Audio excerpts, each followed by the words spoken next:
Hey, welcome to the Upland Nation podcast. Scott Linden here. Glad you could join me. Thank you so much. If you're still hunting, I hope you're having a great season. If you're reflecting on your season, kind of all the better. Yeah, things just look a little bit better with a lot more perspective. Anyway, we're going to talk a little bit about that, among other things. Our main guest today, Durrell Smith. If you don't know Durrell, you will by the time we're done talking. He's an artist, a hunting guide, an advocate for hunter recruitment, and a whole lot more. We will talk wild bobwhite hunting, dog handling and training tips, as well as some hunting strategies, all this week with Durrell Smith. We'll also offer up one more last-minute warm weather hunting destination if you've got a little bit of time and money, and discuss at length, to a relative degree, how you define a long shot in the field. It's all coming up right here on the Upland Nation podcast, made possible by HiViz Shooting Systems, LandTrust.com, Purina Pro Plan Sport Dog Food, MidwayUSA.com, ESPAmerica.com, TrulockChokes Tubes, Mid-Valley Clays and Shooting School, and Pointer Shotguns and Sage and Breaker Gun Care products.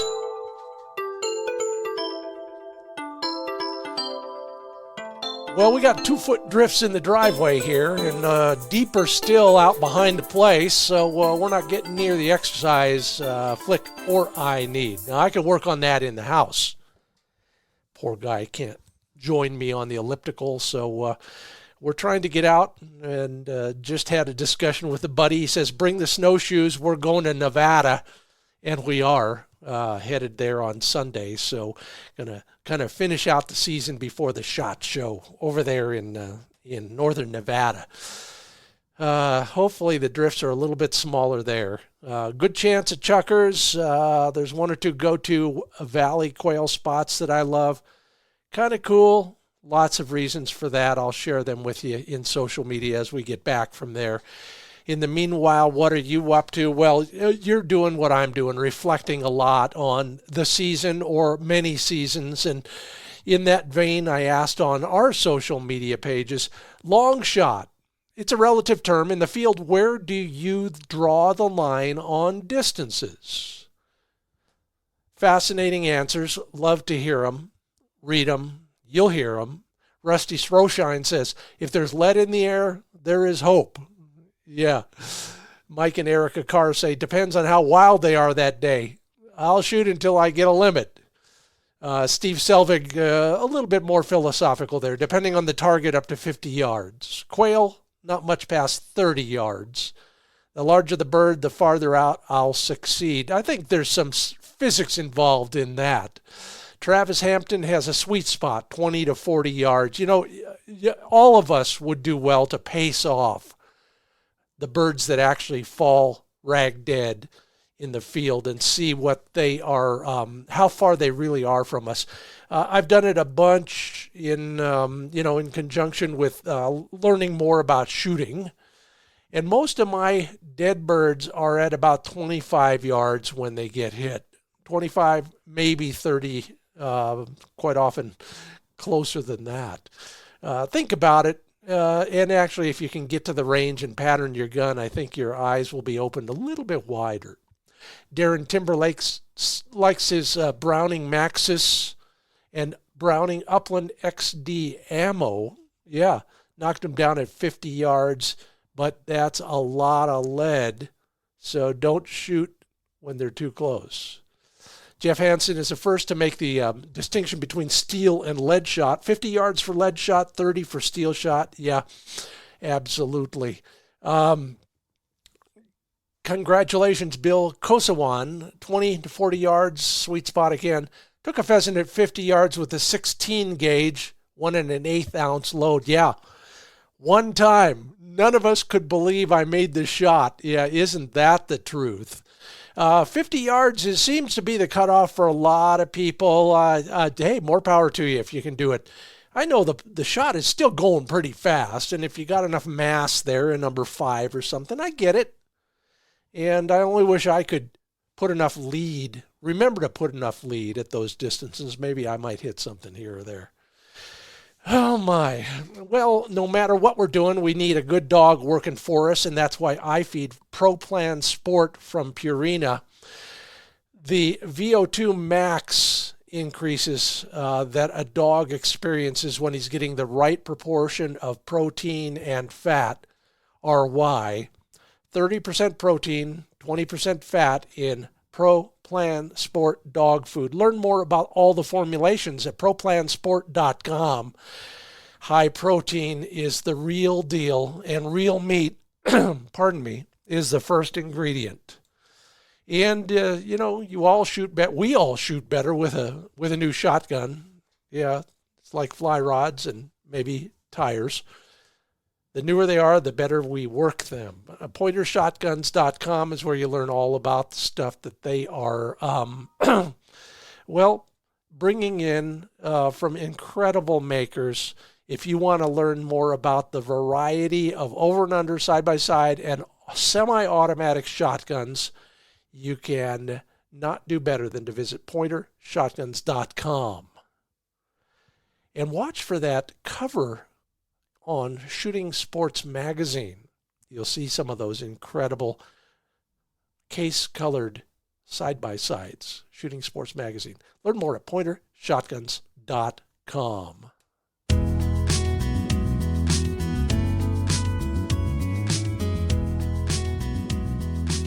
Well, the last time I saw him, it was a brief encounter in line at a Pheasant Fest somewhere, I think.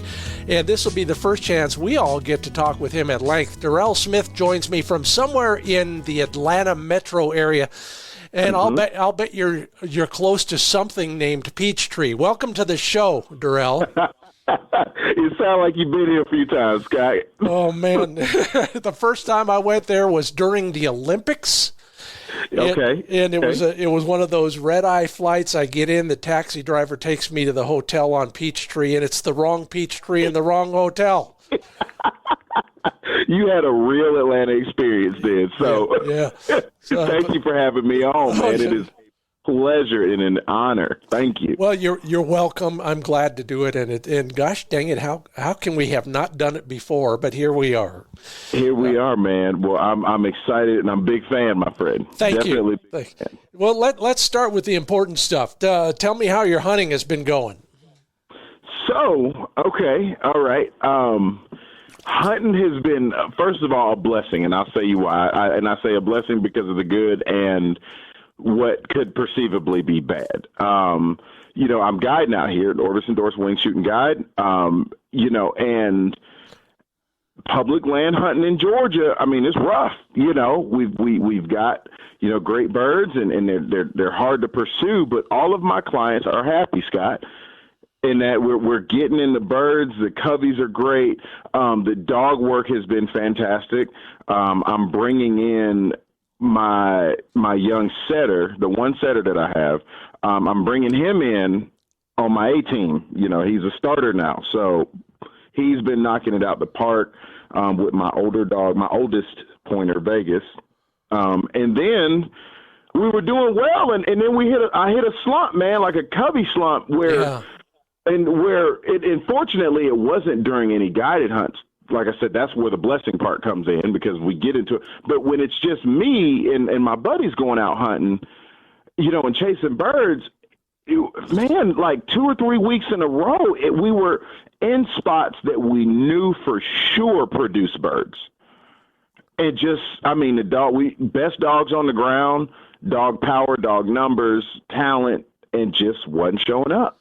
Well, this is the stuff of campfire discussions, including most recently a chukar hunt of mine where I was able to go with a friend who said, yeah, this spot last week had 4 coveys, that spot had 7, blah, blah, blah, and we saw so few. So what is your theory on that? I think... And I love, I'm a recent chukar addict, so shout out to that for you on that. Yeah. But down here, man, I think it really comes down to getting comfortable. I really think it comes down to you go to these spots, and we have those spots, right, that are the honey holes. They produce, we know that, and we get comfortable. And I think we're not the only part. If they produce for us, I guarantee you they produce for other people too, right? Sure. And a spot doesn't have to get hit that hard for the birds to wisen up, right, and move somewhere else. And so what I think, and what solved that covey slump for us, was literally going somewhere else on that wildlife management area that we have not been. There's always somewhere else you haven't gone on public land. Like, it just is. Yeah, you're absolutely right. And it's interesting. We settled on about the same thing. First off, we think it takes many days for a covey that's been chased out of a spot to come back to that spot, unless they're compelled to because there's nothing better. But you know, and I talk about this a lot in my public lands seminar about how yes, the odds are likely that somebody pushed those birds out. So where did they push them to? Go there instead. Right. It seems to work. And you're exactly right. And I think we get caught in a comfort zone, man. Yeah, we are creatures of habitat. Oh, I made a Freudian slip. We are creatures of habitat. it's all of that and more. There you go. Okay, so because one of the many things we have in common now is chukar hunting. Tell me about your first chukar hunt. Oh my gosh!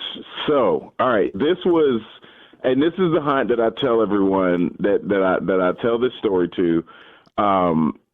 It was the hunt of a lifetime because so many of the variables that I care the most about, you know, in upland, from the dogs and what dog it is and all of this. So all the variables came together, right? Upland hunting is this big puzzle. Well, I had the pleasure to ride out from Atlanta. We drove from Atlanta to the Owyhee Canyon in Oregon, on behalf of the Theodore Roosevelt Conservation Partnership. And a partner project out there. So me and Sav Sankaran, he works for Orvis, we rode out there. My 3 dogs and his 1. And so we drove out there. It was 35 hours. And just, I mean, it was everything that my dogs weren't used to, wide open. But what got me, I mean, it was us, Jared Romero from TRCP, Michael O'Casey. Anyway, we were all camping out, a lot of BHA guys. I mean, just remote backcountry. The food was great. The campfire was awesome. The conversations, kids running around, dogs running around, all of that stuff, right? But the hunt, I mean, we grinded it out. The first covey we got into, my dogs, I don't really use a lot of pin birds here, and the ones that I do are bob whites. So I don't really use pin raised chukar, you know, to train my dogs. Yeah. So they didn't at the time know which ones it was. My oldest dog, Vegas, he goes, and I kind of noticed that he's kind of giving a weird, like, I smell something, but I don't really know what to do. Oh. And it wasn't a half a second after he took just 1 too many steps, 50-something birds rise up off of rim rock. I mean, just huge covey of chukar. And I'm like, oh, okay, so this is the game we're playing today. All right. And so we're going, and I fired a shot just to let my dogs know, like, look, that's what we're doing. I like that. I was like, I knew I wasn't going to hit anything. Yep. That's what we're going after, guys. Yeah. So Bab's dog catches on. His setter, beautiful, beautiful setter. My oldest dog, Vegas, and Hot Boy, my other pointer, they all are like, okay, game on. So all that first day we had been getting into coveys, but it didn't bring anything down. Okay. Second day is what got me, man. Second day we go, and by this point in time, I'm just tired of getting skunked, right? Like, yeah. I'm tired of getting skunked. And so I had, but I was like, you know what? I was doing a lot of things that I was kind of using guns and stuff that I don't normally use, like and kind of hunting, and I was uncomfortable. Yeah. You know, the first day. The second day, I was like, all right, I know what I'm doing. I know what I'm looking for. Is what it is. So I got my favorite gun, my 410, my WWL Beretta, my two, hot dogs. I got Hot Boy. He comes out of Champion Miller's Blindsiders, direct son there, like dream pedigree, right? Like just rebel bred dogs, all of that stuff. And then Vegas, my first pointer, El Hugh, all of that. And so I've got these two dogs that I just had so much ambition for, right, on the ground. And now I'm pissed off. Like I got skunked the first day. So might as well have been sprinting, trying to get the birds and stuff, keeping up with the dogs. Dogs are running, pads are blown, feet hurting. But one thing I did want to know, Hot Boy, my youngest pointer, just getting it done and moving, pushing through, gritting it out, right? Scott, this dog messed around and jammed up on a point. Jammed up on a covey. Held it, beautifully, incredible poise. I'm all, we were both teachers, and we'll get into that too, I'm sure, but like the fine art teacher in me gets, wigs out about like Italian sculpture, and like that's what it looked like to me. Yeah. And birds get up, first shot, bam, bring a bird down with my dream gun over dream dog, dream pedigree with Brian Grossenbacher, photographing the whole thing in the background, like the photographer that I when I was getting into this, like his stuff I was looking at, it all came, that's what I mean, man. It just all came together. Vegas backed him, beautifully. Like it's one of those things where when I got the bird back in my hand, you just got to give thanks, man. Like you just got to give thanks to the universe, to God, whoever it is that you worship. Like you just got to get that back. And that was that moment for me. You describe it in the perfect way. Number one, the first thing you learned was you hunt them the first time for fun, the second time for revenge. But you also just hit on what's really important. I joke about it at a lot of happy hours. All you need is one good piece of dog work to make the trip, and you got it. Mm-hmm. Yep. And it's amazing to walk up on that, you're always at some kind of an incline, and it just, for them to know how to just dial in on those birds, man. I was hooked. We had gotten a couple more birds after that day, but Scott, to drive 35 hours out, hunt for a couple of days, and then drive back, we were on the road longer than we were actually on the field because it was a pretty short trek. And I'll definitely be back, but if you ask me to do it again, I'll do it again the next day. Well, like I said, I'll show you some more of that canyon. It's a nice long canyon with a lot of nice places, including some level ground, which would be a nice change. So the invitation stands, and we could geek out on chukars all day. But let's talk more about what you do on a daily basis. First off, let's talk about all the things you're doing. You've got podcast, website. Tell me what Durrell Smith is up to these days. Well, it is a lot. So I run 3 organizations. Sorry. What I started and became and garnered a lot of friendships and notoriety in was the Sporting Life Notebook. That's where I got my start. Running bird dogs, working my own dogs, and I've since become a guide, a hunting guide from that over the last 7.5 years. But as another growth, and offshoot to that in 2020, during that chaos at that time, my wife and I started our nonprofit Minority Outdoor Alliance, and we have been blessed to have incredible partners. In such a short time, it's only been 3 years. From Pheasants Forever, TRCP, Backcountry Hunters and Anglers, You Can Have a Sporting Dog, and a lot of other folks that I don't want to forget the names. So let me stop dropping. But we run a festival every year, and we run a series of Learn to Hunt programs that have been great with Backcountry Hunters and Anglers and Pheasants Forever. Run about 13 of those a year. And so when I'm not doing that, I'm an artist. I'm a working artist. I actually just had a show last year, American Soil, American Soul. That was my solo show. I plan and host all of my own. And then this year, I am the artist in residence down in Thomasville, Georgia. And I will be having another show at Grassroots down that way. So I'm a working artist in addition to all of that stuff. My podcast I've been blessed to have been doing it. It was a way for me to document my process and document. I said I never wanted to forget what I was doing with my first dogs. Sure. And that has since grown to not only help me learn how to work my dogs and help other people.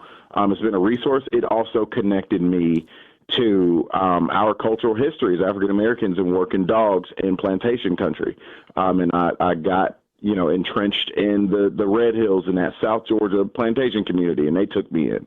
And I got mentored there. So, I mean, there's just so much that the sporting life has to offer. And in so many different ways, I want to make myself a resource to people, through that. Well, that's just part of that's the tip of the iceberg, and we'll go submerged very, very quickly. You're listening to the Upland Nation podcast. I'm Scott Linden. That's Durrell Smith. You just heard about all the things he's doing. We're here to talk more about the dogs and the birds than anything else. But just give me a picture, pardon the pun, of some of the paintings you're doing, for example, if that's your medium. Describe your art to us, and where can we see more of it? Yeah, so DurrellSmithArt.com is my website. And so what's really great is, Scott, I have been able to bring a lot of cohesion and unity between my art practice and the lifestyle of the sport of life. My dogs, the horseback work, and everything that I'm doing. So I've got two bodies of work. One large scale, what I call museum quality, large scale abstract assemblages. Mm-hmm. So if you think about sculpture, you think about painting at the same time. When I'm out in the field, hunting, guiding, I say I always come back with something, whether it be a bird or whether it be some object from the field, whether it be an antler, right? Whether it be some man-made object, right? Something organic, something inorganic. I'll toss them in my game vest, and I like to include those pieces into my work as sculptural elements to what's already a painting. Those paintings are huge. A lot of writing. So if you think about, I'm still from Atlanta, like the city of Atlanta, born and raised. So like the influence of graffiti is still there, but the influence of graffiti as a way of seeing it through the lens of Neolithic people, right? Our ancestors. We've always been doing that. So like, I try to get the foundation of my works to look like old graffiti walls, right? Like getting torn down, aging, and all of that. But on those, there are these gold leaf images of animals, in different scenes, some a little more mythological in a sense of like how they would be positioned, some a little more realistic. So that's the assemblage work there, and those pieces will be at the show. And then I've got another body of work that actually follows a lot of my literary writing. So I'm a writer for various magazines too. And a lot of the times I will write stories about whatever it is that I was doing in the uplands. And then what happened was on the side of those stories, I was painting these watercolor gouache and India ink paintings, black and white, a little bit of red in them, just to give the feel of what it was that I was writing about. And I'd honestly saved those, put them to the side for a while. And they're 18 by 24 inches. Very illustrative, lot of my written hand in it, right? My hand. Yeah. And I put them to the side, and my friend, where I used to be represented, but he's still a very good friend of mine, Donovan Johnson, at the Johnson Low Gallery here in Atlanta, Buckhead. He was like, Durrell, what in the world are you doing, man? He was like, why did you set those aside? I didn't think anything of them. They were just compliments to the written work. So now I started showing those. And those, like I said, they've really done well. We sold a number of them at my last exhibition last year. And it may be anything from, a self-portrait of me riding my horse, Boss Man, or a study. I see them as studies of maybe my dogs, right? With pointers and setters, it's all about anatomy, right? It's all about the art, the form, the structure, how they move, all of that. You know that. And they're very expressive in that way. They're very exploratory. So, those are the two bodies of work that I'm showing this year and what I got going on. Yeah, no chance to get into trouble with a life like that. That's for sure. Although being married to an abstract painter myself, I understand that every time you touch a brush to a canvas, somebody's going to gripe about it. Oh my! Of course. But more power to you, and I can't wait to look at more of your work. I got a quick glance, and I'm really interested. Well, thank you so much, man. Good on you for marrying an artist, man. Yeah, it was a long story, but you'll have to tell me. Let's talk more about your quail hunting down there. Tell me a little bit about it, kind of how that's gone, and some of the highlights of some of your recent quail hunts. Yeah, so Bob White quail hunting, that's my heart and soul. That's where I came up on. As I was making my introduction, and as a Southerner, I'm very traditionalist, purist in some ways. Yeah, sure. A lot of just because of just the culture down here, but our bird numbers have been really, really good this season. I hunt with pointers and setters. I've got American pointer. I've got three American pointers, one continental or Ecuadorian pointer from Italian Spanish lines, and then I've got my setter, from here out. So I'm pretty traditional in that way. I like to see the dogs work. Our cover has been great. DNR, Quail Forever, they do a great job managing most days. And so it's rough hunting. Like it's all of the chaos of briars and blackberry bushes and all of that stuff. And the birds here have been smart. Like they're doing a lot of running. Yeah.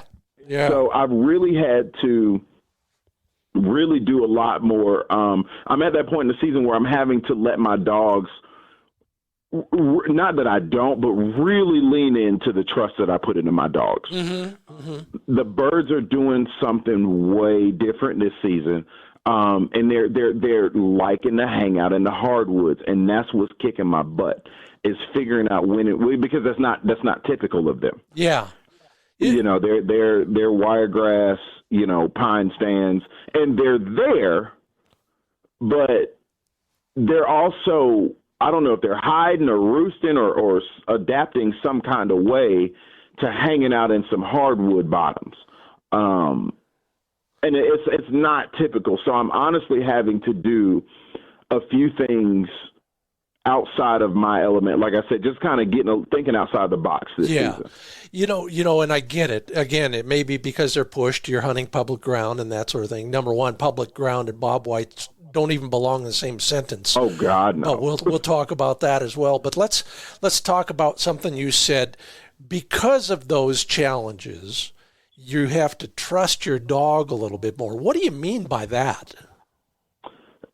Like we get these dogs, right? We focus on pedigrees. We get this, we get that, and we spend so much money on it. And for some odd reason, we read a training book, and for some odd reason now we know more than a dog, right? But initially we got the dog for his nose and for his brain, right? Mm-hmm. Mm-hmm. Well, again, you get into a rhythm where you may know a WMA, you may know, a property so well because you've been so successful that, and good on you for doing the research, right? You've hit it, you've scouted it, and you get to autopilot with the dog where, yes, the dog is hunting, but I mean, both of y'all are, I even got a milk route on some of my WMAs, right? I hit the same trail, and I pretty much can time it.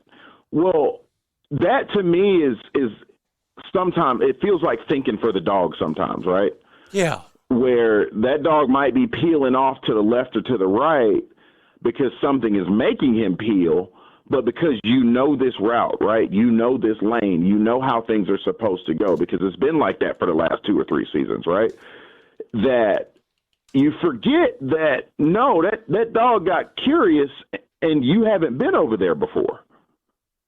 And so instead of being like, oh, no, come on, get back on track. No, like maybe be open to seeing what that older, more experienced dog really is doing, or be open to the, because that dog is experienced, you got him, or maybe be open to the fact I've been running a lot of young dogs that, a lot of running young dogs is guiding them, into the right spots so they can be, they can learn to hunt, right?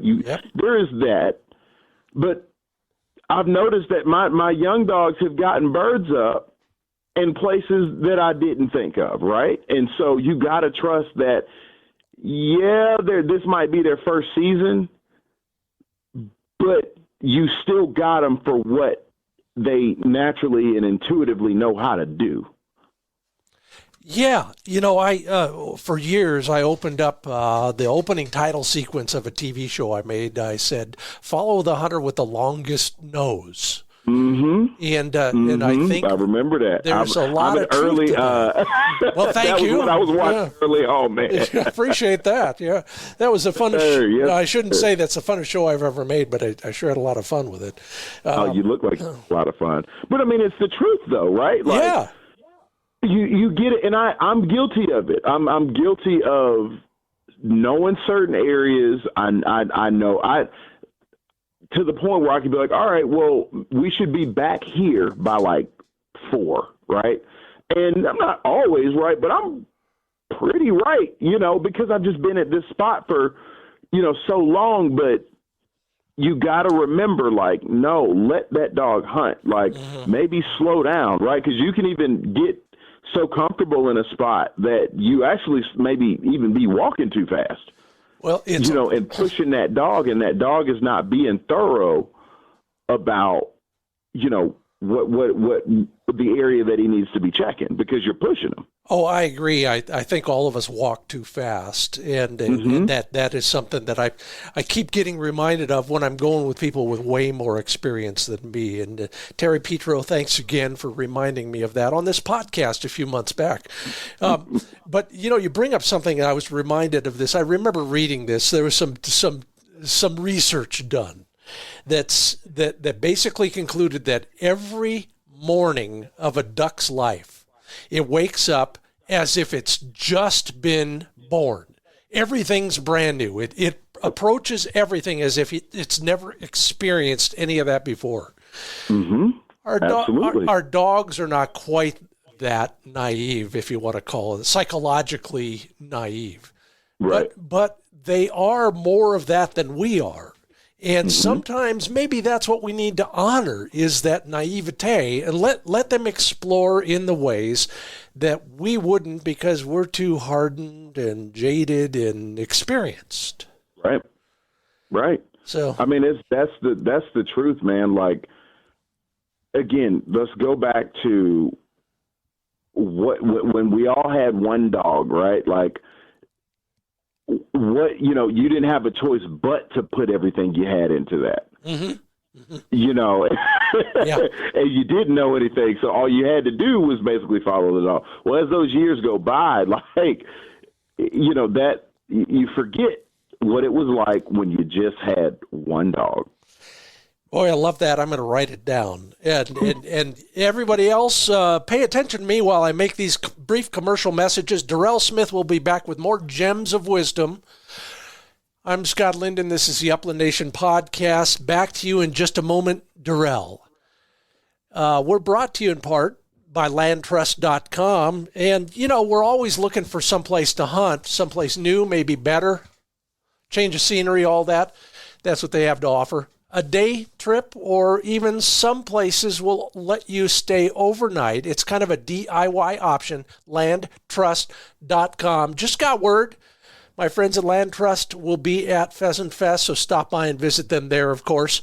And you can always learn more at landtrust.com, where you can get yourself, kind of the VRBO approach, if you will, to hunting on private ground. 1 day, 2 days, or longer. High quality private access on a 1 day, 2 day basis. Go explore it, landtrust.com. And when you're there shooting, of course, you'll shoot better if you got great choke tubes, and TrulockChokes.com is where I go to outfit my guns. They've got a choke tube for just about anything. This time of year, maybe you're thinking about target shooting. They've got it. Look up your gun on their long list, and then you can figure out which choke tubes will go in there and what they're best for. They got a lifetime warranty, satisfaction guarantee, lots of choices at TrulockChokes.com.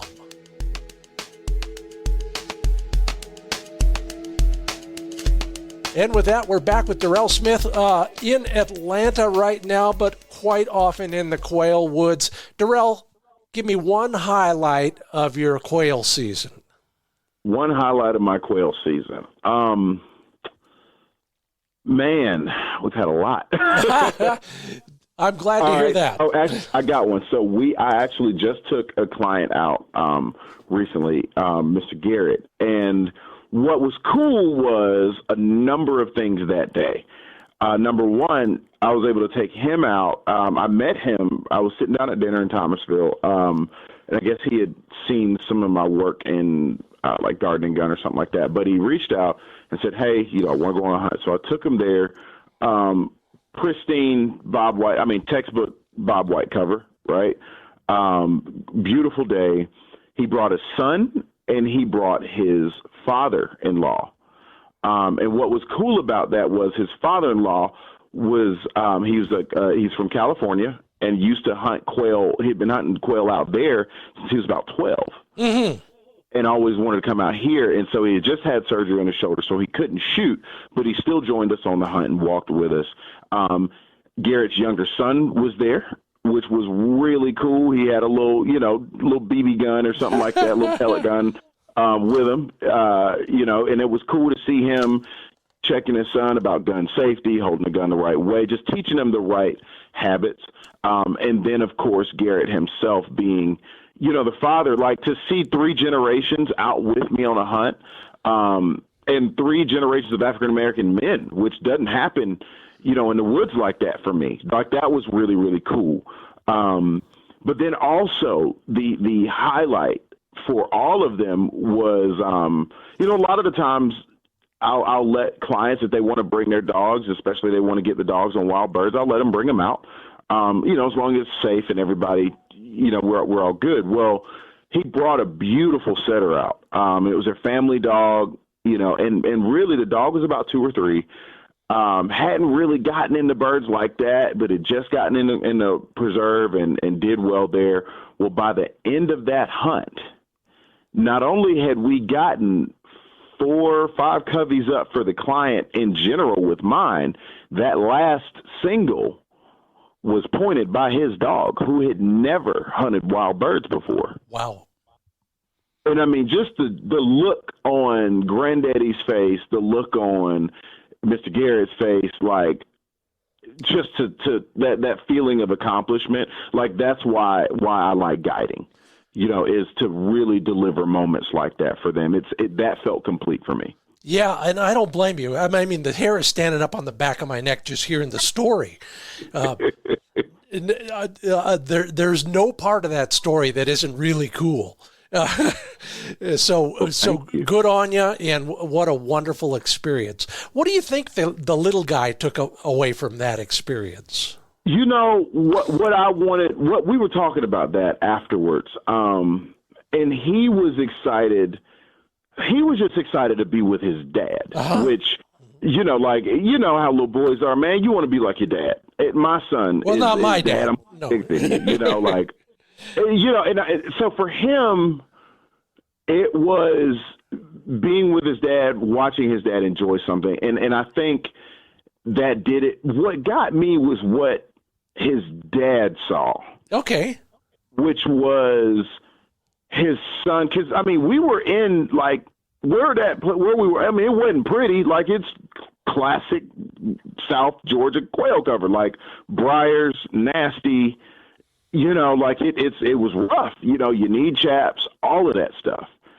And this young man persevered with no complaints. Mm-hmm. Mm-hmm. And I told Mr. Garrett, I said, you got something there, man. I was like, this young man this is his first time ever coming out here.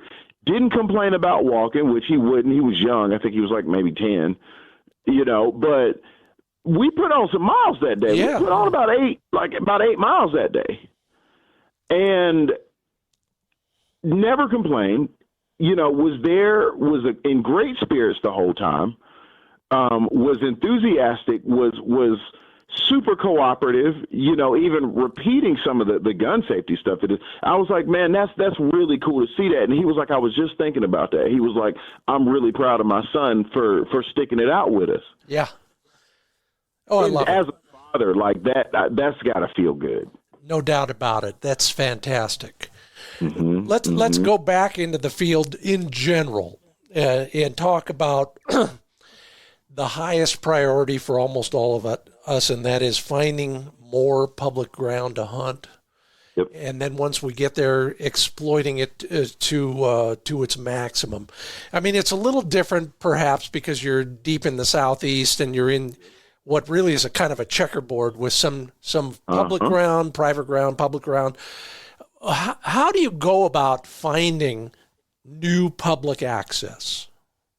So that was a huge challenge for me early on, mm-hmm. and rightfully so. There's a lot of it has to do with perception, right? Of you think most people come down here and think that most of this is private, and a lot of it, a great deal of it is. Well, for me, it was a couple of things. Number one, getting involved in the community, and what I mean is, like, I would find.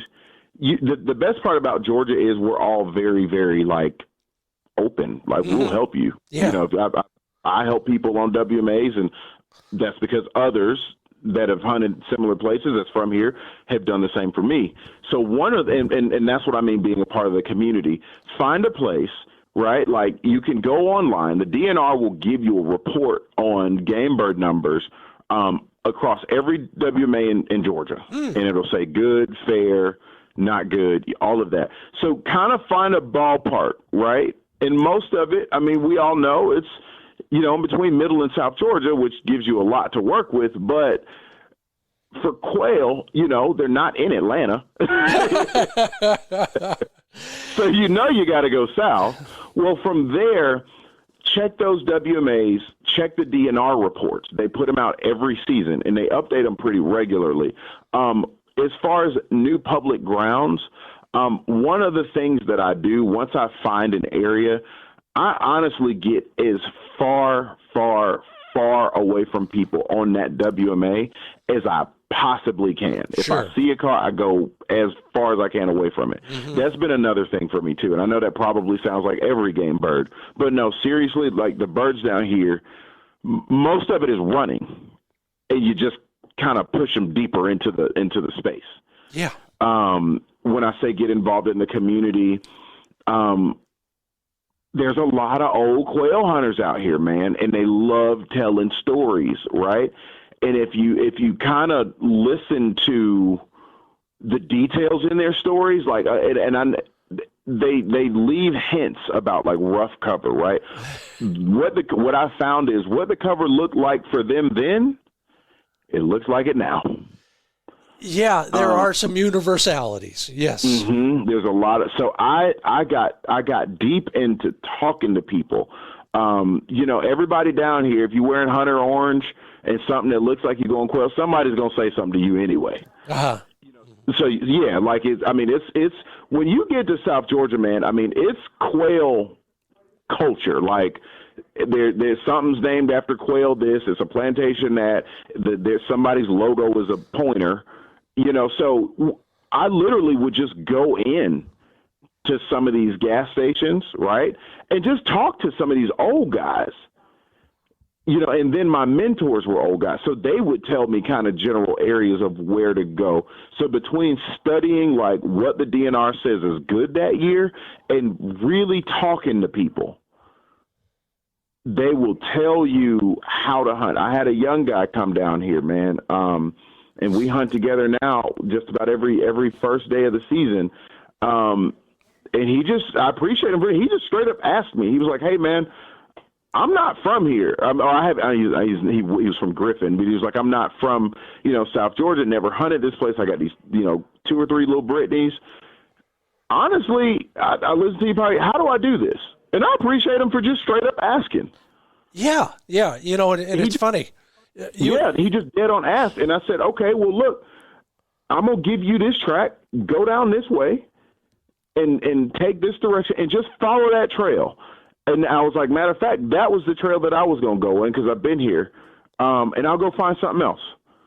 And sure enough, that whole time, not only did he come back with a limit, which I told him that doesn't ever happen. I was like, that doesn't actually ever happen, so don't get comfortable. But I was like, I said that the next time somebody needs help, you help them, right? Yeah. You ain't got to tell them where the birds are, but give them a general direction, tell them what to look for, and just be a helping hand. It's so funny to hear this described slightly differently from you as opposed to other people, and how I believe in that as well. But simply being open-minded and friendly is, you'll never read that in a book or watch that on a video, but it's absolutely true. Just keep your eyes and ears open. Be nice. The term is overused now, but if you're paying it forward, great things happen. Yep. Seriously. I mean, that is again one of those universal truths, like pay it forward. Yeah. Well, pay this forward. Let's get down to brass tacks here. You're out guiding clients, or you're hunting for yourself.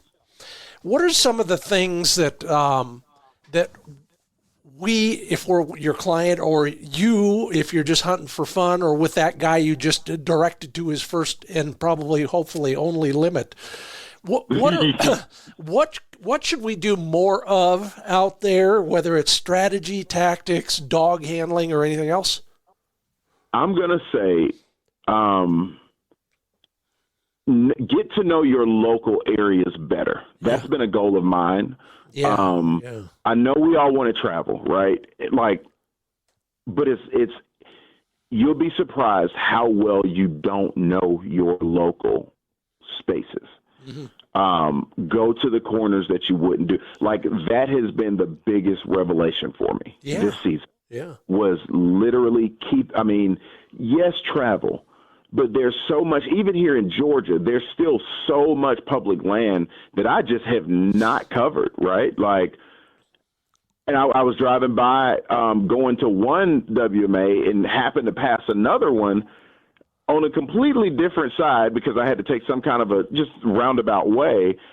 And I was like, man, that looks good. I've never seen that before, and, I spent all this time going across the country, coming out your way and hunting in Oregon, but I can't honestly say that I have exhausted all of my public land opportunities here. And that's a great thing to say, right? Yeah. But exhaust the public land opportunity, really get to know them deeper. Yeah.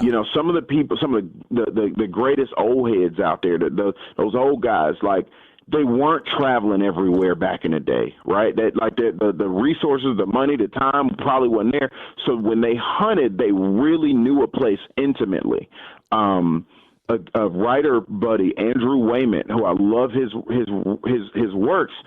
Not only is he just an incredible grouse hunter, and I love talking to him, but when you read his stories, this man knows his coverts like on an intimate level.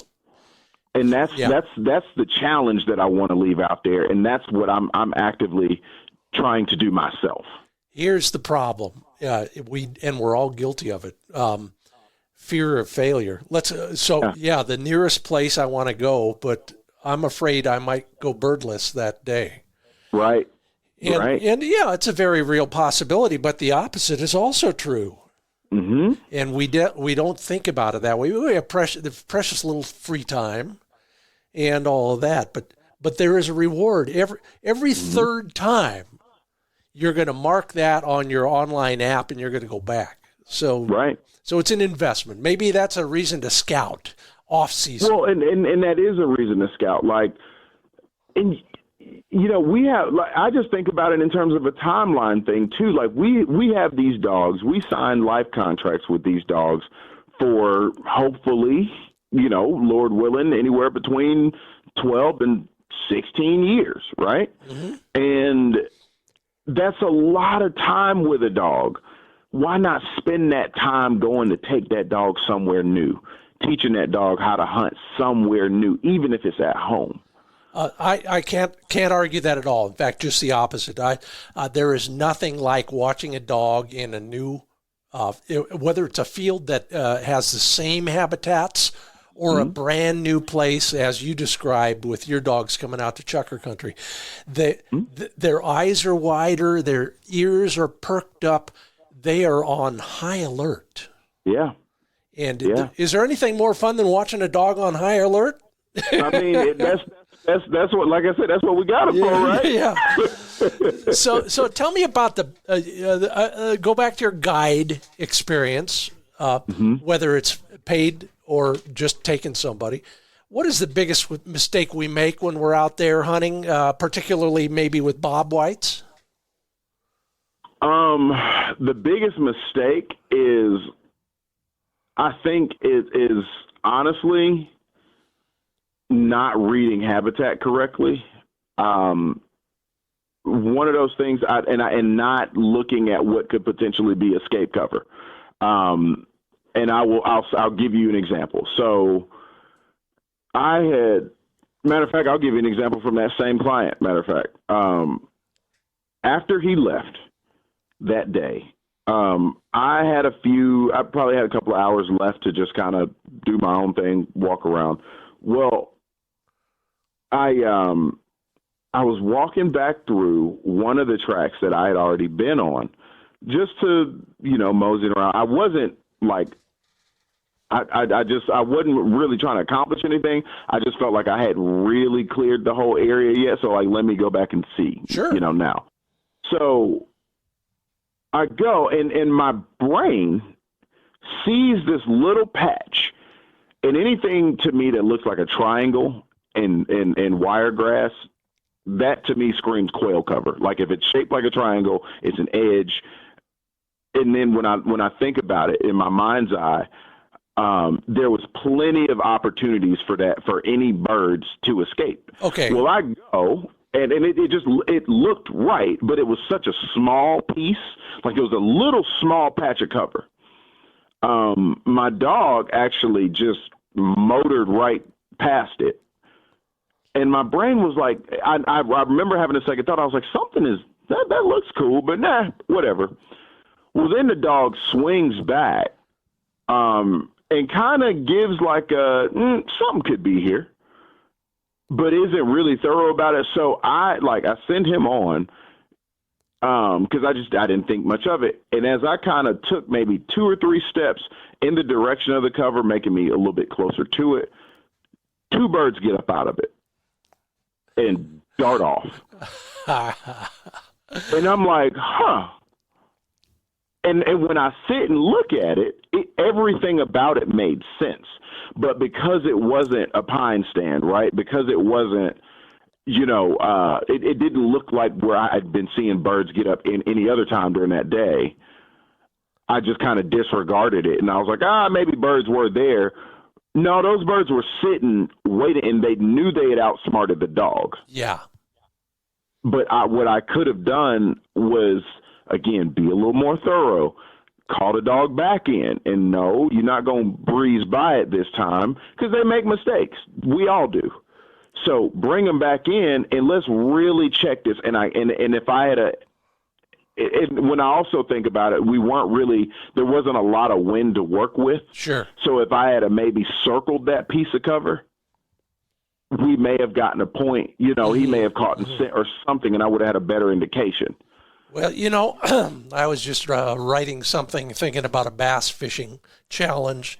Not that I know a lot about that world, but I do know that structure, of course, is important to bass and even trout for that matter. But what you've described is, well, there was something different, and we use the term edge a lot. I get that. We're always hunting edges, ecotones, I think they call them sometimes.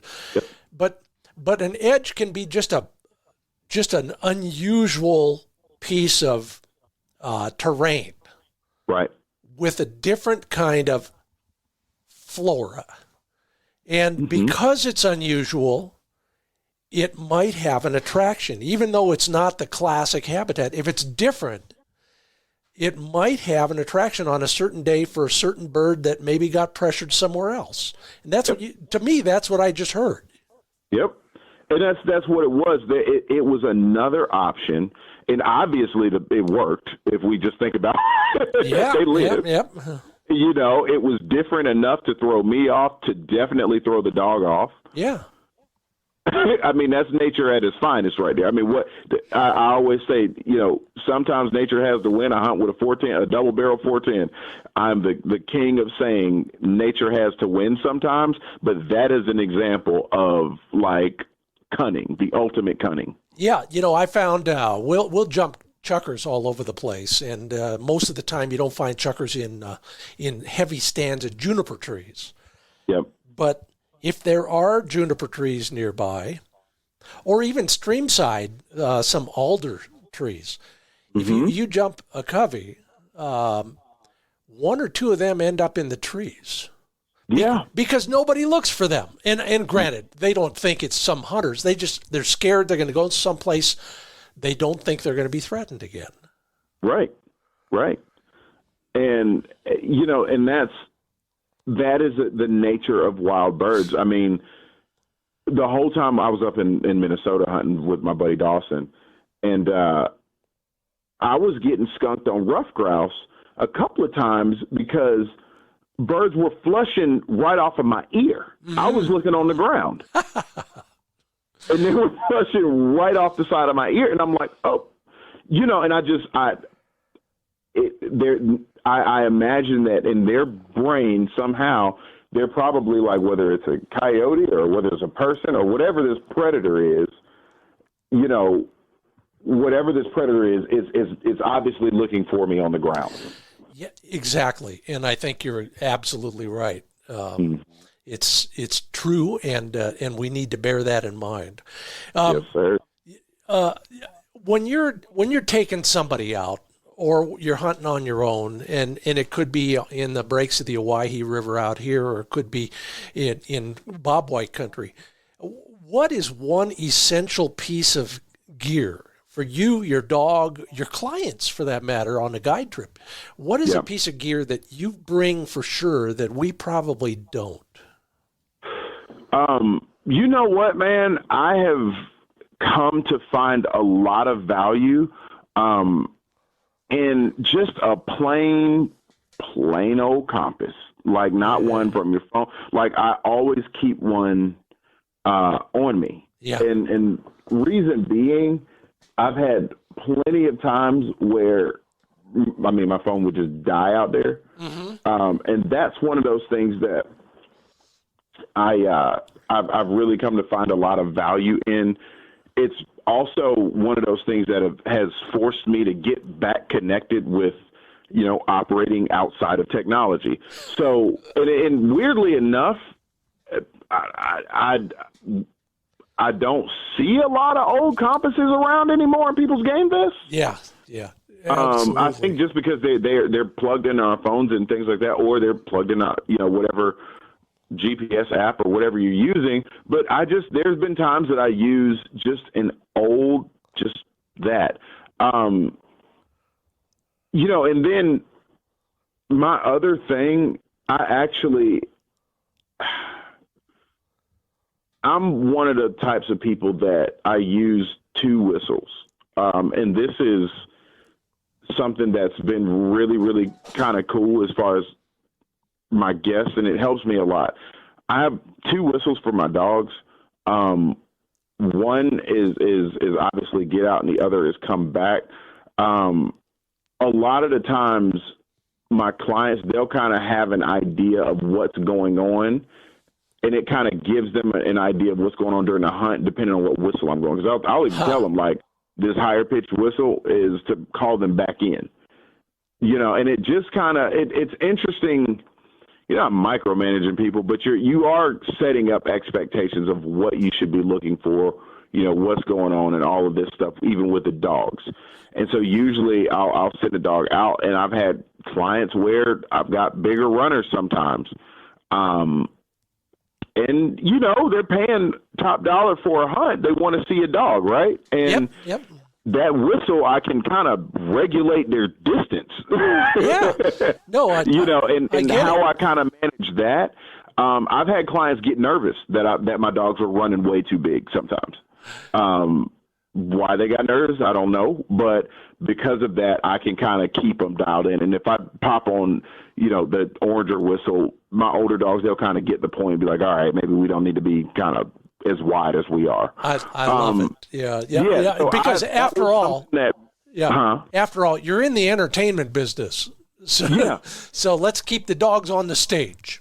Yeah, and that's I have to remember that, because I'm this guy. I like a hot running dog. I do, but again, for guiding and stuff like that, like, you're giving people, it's showmanship. You're giving people a performance. Out in the field, and you're trying to level the odds. But I have just found that a lot of my clients, and even myself now, like, I can even appreciate not having to be on my toes all the time, because that dog is like 400-something yards out, like, which is fun. It's great fun. But as the season has gone on, man, like, just to be able to use those whistles and scale that dog's distance has been a really great asset. And like I said, it gives my clients something to see. I like that idea, and I would even think it would be. You're probably doing this too, but besides acquainting them with kind of some of the inside baseball talk between you and the dog, there are other things that probably could be explained and answer some of those questions they didn't ask. Whether it's protocol and safety, of course. But, the reason we're going left instead of right is this. And I think most people would appreciate a little bit more of that. And, I bet as a good guide, you're probably doing that. Well, and the whole point that I tell people in our preliminary conversations before we hit the field, before all the emails and what you should, I tell people, and I like to call, right? Like, I like to call and talk to the person and see what kind of person you are.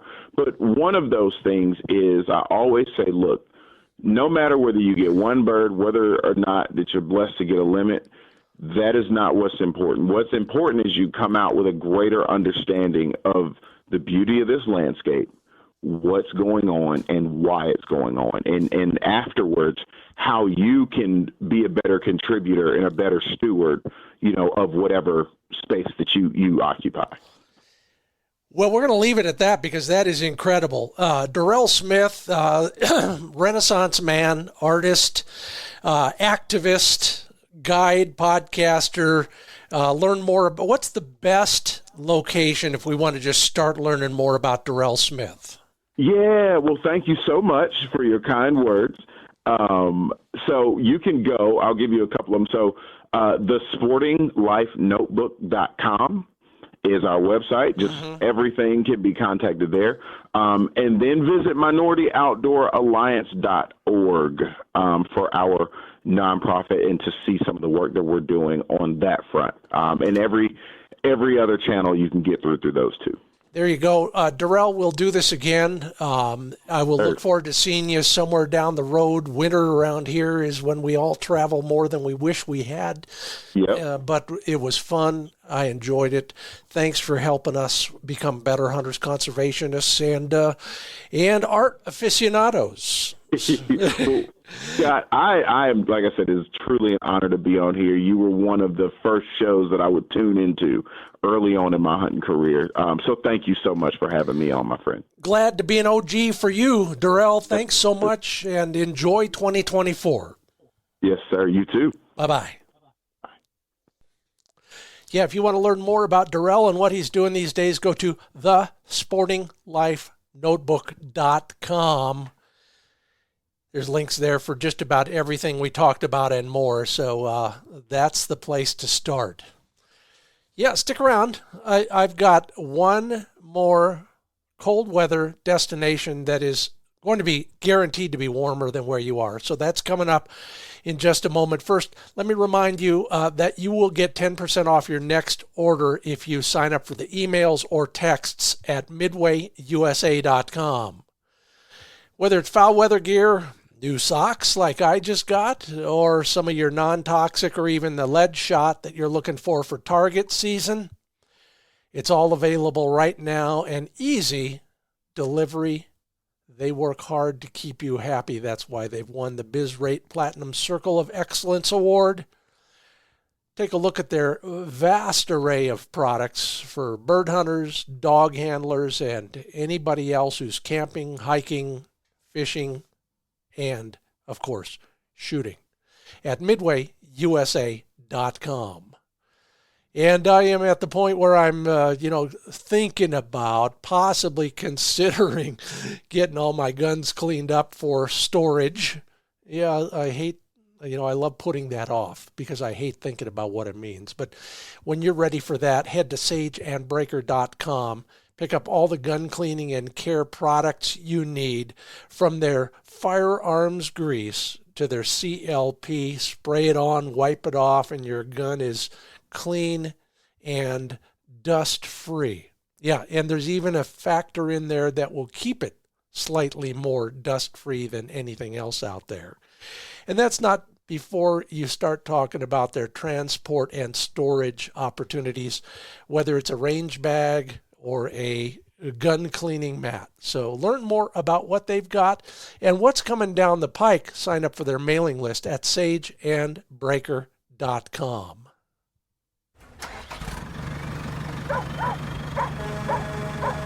Well, if you still got any gas money left here on our road trip this week, I'm going to suggest a late season destination that'll more than likely be warmer than wherever you are, unless you're in Brazil. East of Tucson, Arizona, number one, my favorite big town, is the little town of Willcox. You'll find some of the better scaled quail hunting in the country around Willcox. If you're looking for one last trip and you're somewhere in the southeast or passing through, some of you snowbirds, head for Willcox.